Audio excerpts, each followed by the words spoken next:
Ó Mãe Santíssima, intercedei por nós para que possamos bem compreender os ensinamentos de vosso Divino Filho, nosso Senhor e Salvador Jesus Cristo, e as explicações dos pais da Igreja.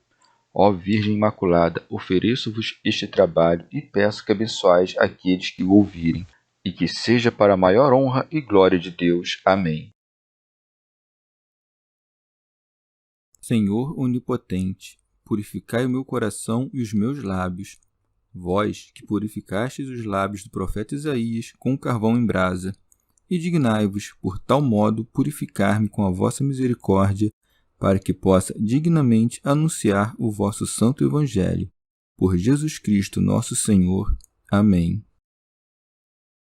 Senhor, abençoai-me. Que o Senhor resida no meu coração e nos meus lábios, para que anuncie digna e convenientemente o seu Evangelho. Amém. Evangelho de Nosso Senhor Jesus Cristo, segundo São Mateus. Cura de um paralítico. E entrando em um barco, ele atravessou as águas e foi para sua cidade. Aí trouxeram um paralítico, deitado numa cama. Jesus, vendo sua fé, disse ao paralítico: Tem ânimo, meu filho, os teus pecados te serão perdoados. Ao ver isso, alguns dos escribas diziam consigo: Blasfema! Mas Jesus, conhecendo os sentimentos deles, disse: Por que tendes esses maus sentimentos em vossos corações? Com efeito, que é mais fácil dizer: Teus pecados são perdoados, ou dizer: Levanta-te e anda? Pois bem, para que saibas que o Filho do Homem tem poder na terra de perdoar os pecados, disse então ao paralítico: Levanta-te, toma tua cama e vai para casa. Ele se levantou e foi para casa. Vendo o ocorrido, as multidões ficaram com medo e glorificaram a Deus, que deu tal poder aos homens. Comentários dos Pais da Igreja. São João Crisóstomo. Cristo mostrou precedentemente seu poder através de sua doutrina, quando ensinou como alguém que tem autoridade, através do leproso, quando disse: Quero ser curado, através do centurião, que lhe disse: Diz, porém, uma só palavra e o meu servo será curado, através do mar, que acalmou com uma só palavra, através dos demônios que o confessaram. Aqui, por uma nova e maior manifestação de seu poder, ele força seus inimigos a reconhecerem que ele é igual ao seu Pai em dignidade. É o que lemos na passagem seguinte. E, entrando em um barco, ele atravessou as águas e foi para sua cidade. Ele atravessa o lago em uma barca, embora pudesse atravessá-lo a pé. Ele não queria fazer milagres a todo momento, para não prejudicar a razão de sua encarnação. Bispo João. O Criador de todas as coisas, o Senhor de toda a terra, depois de ter descido por nós, encerrar-se nos limites de nossa própria carne, começou a ter uma pátria entre os homens. Fez-se cidadão de uma cidade da Judéia. Começou a ter paz, apesar de ser pai de todos os pais, a fim de que a caridade atraísse aqueles que o medo dispersara. São João Crisóstomo. O evangelista chama aqui Cafarnaum de sua cidade, porque há a cidade em que ele nasceu, Belém, a cidade que o educou, Nazaré, e, por fim, a cidade em que habitou continuamente, Cafarnaum. Santo Agostinho. Ou, de outro modo, seria difícil de compreender o que Mateus aqui escreve sobre a cidade do Senhor e Marcos, por sua vez, sobre Cafarnaum, se Mateus o tivesse dito sobre Nazaré. Pode-se, na verdade, denominar a própria Galiléia de Cidade de Cristo, porque Nazaré era na Galiléia, assim como todo o Império Romano constituído por tantas cidades é por vezes chamado Cidade Romana.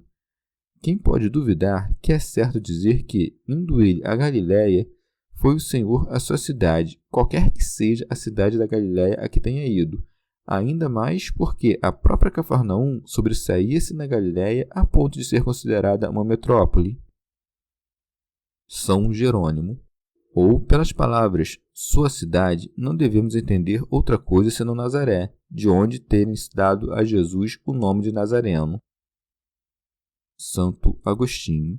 Segundo esta interpretação, devemos admitir que Mateus omitiu todas as coisas que Jesus fez em sua cidade e somente começou a narrativa a partir do momento em que chegou a Cafarnaum, pela cura do paralítico. Assim como em muitos casos costuma-se omitir muitos fatos intermediários, como se o que vem em seguida fosse contínuo, uma vez que é acrescentado sem nenhuma indicação de omissão. E aqui temos um exemplo deste modo de escrever. Aí trouxeram um paralítico deitado numa cama. São João Crisóstomo. O paralítico de que se trata aqui não é o paralítico de que fala João no capítulo 5. Este, com efeito, jazia na piscina e o primeiro em Cafarnaum. O paralítico de que fala João não tinha criados, e o paralítico de que falamos aqui tinha pessoas que cuidavam dele e que, carregando-o, conduziram-no a Jesus. São Jerônimo. Conduziram-no prostrado na cama, porque lhe era impossível andar. São João Crisóstomo. Nem sempre Jesus exigiu fé dos doentes, por exemplo, quando estão loucos ou por alguma outra doença fora de si. Por isso disse: Jesus vendo sua fé. São Jerônimo. Não daquele que era apresentado, mas daqueles que o apresentavam.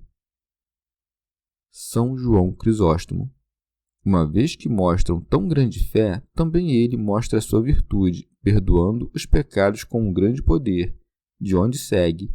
Disse ao paralítico: tem ânimo, meu filho, os teus pecados te são perdoados. Bispo João. Quanto vale a fé própria junto de Deus, para quem também vale a alheia, a ponto de curar o homem interior e exteriormente? Escuta o paralítico o seu perdão, cala-se e não agradece a Jesus, porque preocupava-se mais com seu corpo do que com seu espírito. Por isso, Jesus recebe a fé dos que conduziam o paralítico e não a loucura deste. São João Crisóstomo. Ou era grande também a fé deste doente. Se não cresce, não teria permitido ser introduzido pelo teto, como conta outro evangelista. São Jerônimo. Ó, admirável humildade! Jesus chama de filho ao homem desprezado, sem forças e com os membros paralisados, no qual os mesmos sacerdotes recusam-se a tocar. E com razão chamam-o de filho, porque lhe estão perdoados os pecados. Aqui nos é dada a compreensão de que, por causa dos pecados, sobrevêm-nos muitas enfermidades dos corpos. E por isso, talvez, primeiramente, são perdoados os pecados, para que, retiradas as causas da enfermidade, seja restituída a saúde. São João Crisóstomo. Os escribas, querendo difamar, contribuíram involuntariamente para fazer brilhar mais o que foi feito. Ele, com efeito, se valeu da inveja dos escribas para tornar mais manifesto o milagre. É próprio da infinita sabedoria de Cristo valer-se de seus próprios inimigos para tornar patente seu poder. Por isso é dito. Ao ver isso, alguns dos escribas diziam consigo: blasfema. São Jerônimo. Lemos no profeta: sou eu mesmo que apago as tuas iniquidades. Baseando-se nessas palavras, os escribas, que viam Jesus como um simples homem e não compreendiam as palavras de Deus, acusaram-no do crime de blasfêmia. Mas Jesus, vendo seus pensamentos, apresenta-se como Deus, que pode conhecer as coisas ocultas do coração, e dirige-lhes as seguintes palavras, que traduzem de certo modo seu silêncio: com o mesmo poder com que penetro vossos pensamentos, posso perdoar aos homens seus delitos. Compreendei agora o que fiz ao paralítico. Daqui se segue. Mas Jesus, conhecendo os sentimentos deles, disse: por que tendes esses maus sentimentos em vossos corações? São João Crisóstomo. Jesus não desfez as suspeitas dos fariseus, que pensavam que ele tinha dito aquelas palavras como Deus. Se ele não fosse igual a Deus Pai, seria oportuno dizer: estou muito longe de ter o poder de perdoar os pecados. Mas não é assim, pois provou exatamente o contrário com suas palavras e com uma amostra de milagre. Por isso acrescenta: com efeito, que é mais fácil dizer: teus pecados são perdoados, ou dizer: levanta-te e anda? Assim como o espírito é mais importante que o corpo, assim também é mais importante perdoar os pecados que curar o corpo. Mas porque aquilo não é manifesto e isto é manifesto, faz o menos, que é manifesto, para demonstrar o mais, que não é manifesto. São Jerônimo. Somente o que podia perdoar os pecados pode saber se efetivamente o paralítico estava perdoado. Tanto o que andava quanto os que o ouviam andar podem dar testemunho das palavras: levanta-te e caminha. Embora o poder de expulsar os vícios do corpo e da alma seja o mesmo, há uma grande diferença entre dizer e fazer. Seja, pois, o sinal carnal a prova do espiritual, de onde se segue. Pois bem, para que saibais que o Filho do Homem tem poder na terra de perdoar os pecados. São João Crisóstomo. Jesus não disse ao paralítico: perdoa-te os pecados, mas teus pecados estão perdoados. Mas, diante da resistência dos fariseus em crerem nele, Jesus apresentou-lhes seu poder mais alto, dizendo-lhes que o Filho do Homem tem poder de perdoar os pecados e, para demonstrar que era igual ao Pai, não disse: o Filho do Homem precisa de alguém para perdoar os pecados, mas que o Filho do Homem tem o poder de perdoar os pecados. Comentário de São Tomás de Aquino em forma de glosa. As palavras para que saibais podem ser de Cristo ou do evangelista, como se este dissesse. Os mesmos, os fariseus, duvidavam que ele, Jesus, perdoasse os pecados. Pois bem, para que saibais que o Filho do Homem tem poder na terra de perdoar os pecados, disse então ao paralítico: levanta-te. Se supusermos, ao contrário, que foram ditas por Cristo, então o sentido é este: vós duvidais que posso perdoar os pecados. Pois bem, para que saibais que o Filho do Homem tem poder na terra de perdoar os pecados. Esta última oração está incompleta, mas o evangelista acrescenta a ação em lugar da consequência. Por isso é dito: disse então ao paralítico: levanta-te, toma tua cama e vai para casa. Bispo João. Para que o que foi prova da doença seja da saúde, e vai para casa, para que, curado pela fé cristã, não morras na perfídia dos judeus. São João Crisóstomo. Dá-lhe essa ordem para que não se tomasse por fantasia o que tinha acontecido. Por isso, para demonstrar a verdade do fato, é acrescentado: ele se levantou e foi para casa. Mas, no entanto, os homens que ali estavam ainda eram arrastados para baixo, de onde se segue. Vendo o ocorrido, as multidões ficaram com medo e glorificaram a Deus, que deu tal poder aos homens. Se, pois, tivessem pensado bem, reconheceriam que ele era o Filho de Deus. Durante aquele tempo, contudo, não era pouco estimar que fosse o maior de todos os homens e que vinha de Deus. Santo Hilário de Poitiers. Em sentido místico, tendo sido rejeitado na Judéia, regressa à sua cidade. A cidade de Deus é o povo dos fiéis, e Cristo nela entrou transportado por uma barca, isto é, pela Igreja. Bispo João. Cristo não precisou da barca, mas a barca é que precisa de Cristo, porque, sem um piloto divino, a barca da Igreja jamais poderia, atravessando o mar mundano, chegar ao porto do céu. Santo Hilário de Poitiers. No paralítico apresenta-se o conjunto do gênero humano, que deve ser curado pelo médico. Este, pois, é trazido pelo ministério dos anjos. Aqui são chamados de filhos porque são obra de Deus e lhes são perdoados os pecados da alma, que a lei não podia perdoar. Com efeito, só a fé justifica. Logo, apresenta a força da ressurreição. Com o levantamento do leito, ensinou que a fraqueza abandonará os corpos. São Jerônimo.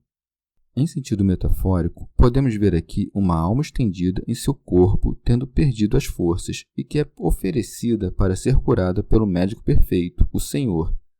Cada doente, pois, deve recorrer a intercessores para pedir a saúde, pelos quais os passos mancos dos nossos atos sejam restaurados pelo remédio do Verbo Celeste.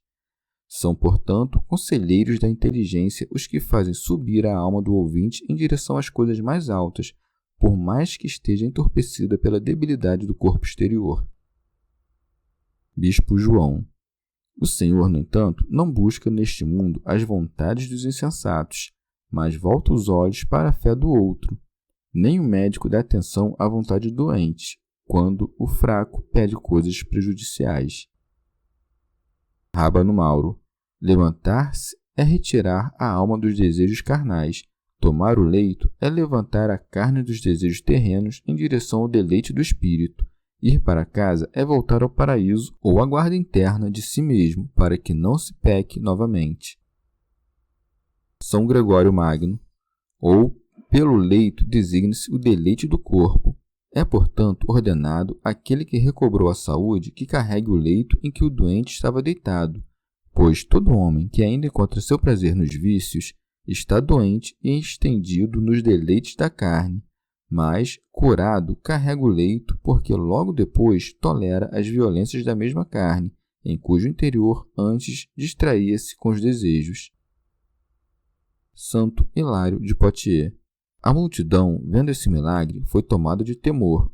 Com efeito, é um grande motivo de temor cair nas mãos da morte sem que Cristo tenha perdoado nossos pecados, pois, sem esse perdão dos delitos, não há retorno possível à nossa eterna morada. Quando esse temor deixa de existir, dão glória a Deus porque, através de seu verbo, deu aos homens, neste caminho, tanto o poder de perdoar os pecados, quanto de ressuscitar os corpos, quanto de retornar ao céu. Chegamos ao fim de mais um dia de comentários da Catena Áurea.